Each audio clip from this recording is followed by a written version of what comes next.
Ever smaller, ever more efficient. These are the demands we make on electronic components. But there are limits. Inside the tiny structures, there is not much room for the electrons. They keep colliding with other particles and losing energy in the form of heat.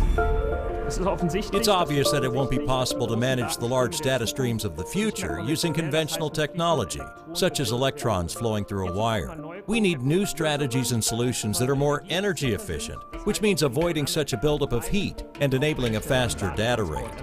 Around the world, researchers are trying to find alternatives, like here at the Helmholtz Zentrum Dresden-Rossendorf, where research is focusing on one electron property in particular. Electrons not only have an electric charge, but also a spin. They rotate around their own axes like a children's spinning top, generating a magnetic moment. We want to harness this magnetic property for new technologies. In a ferromagnetic metal, these magnetic moments always point in the same direction. And the special thing is that if you change the direction of a spin with a pulse, the others all follow suit. A spin wave is created, like the ripple caused by dropping a stone into water. This wave transports the pulse further without a single particle leaving home. If the electrons stay put, they are less likely to collide with other particles and lose energy. Our vision is to use spin waves to realize the idea of transporting information without moving electrons. With the help of lasers, spin waves can be visualized. If they are to be used in nanochips, they have to have extremely short wavelengths. Our key challenge was to create an antenna that was small enough to generate such ultra-short waves. Our solution was to use a nanoscale magnetic antenna that naturally self-assembles. To achieve this, the researchers order the magnetic moments in a circular plane so that the space in the middle becomes very cramped and the individual moments are raised up. These can then be used as nanoantennas that emit spin waves. If devices based on spin waves are to function in real life, we have to be sure that the waves won't propagate uncontrollably in different directions. Therefore, we have to force them to travel along predefined paths. The Helmholtz researchers' secret lies in ion beams.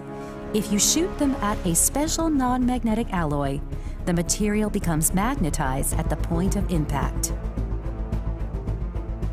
Here at the helium ion microscope, we use a nanometer-sized beam to write magnetic tracks into the material. By doing so, we can direct the spin waves in the direction we want them to go.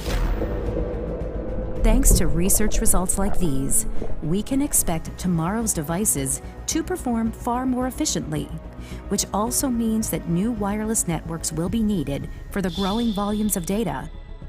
We use mobile phones and computers to communicate with each other every day, but maybe this is just not enough. So if you want to do more for the environment and society, we need to define new technologies that function at hundreds of gigahertz, which today we simply don't have. Here too, HZDA researchers utilize the electron's magnetic moment. They shoot laser pulses at the wafer-thin coating of a special magnetic alloy, setting their spins in motion. Thus excited, they emit electromagnetic waves in the terahertz range. Super-fast terahertz wireless transmission could achieve data rates 100 times faster than existing technologies. What differentiates the HZDA from other institutes is its integrated approach.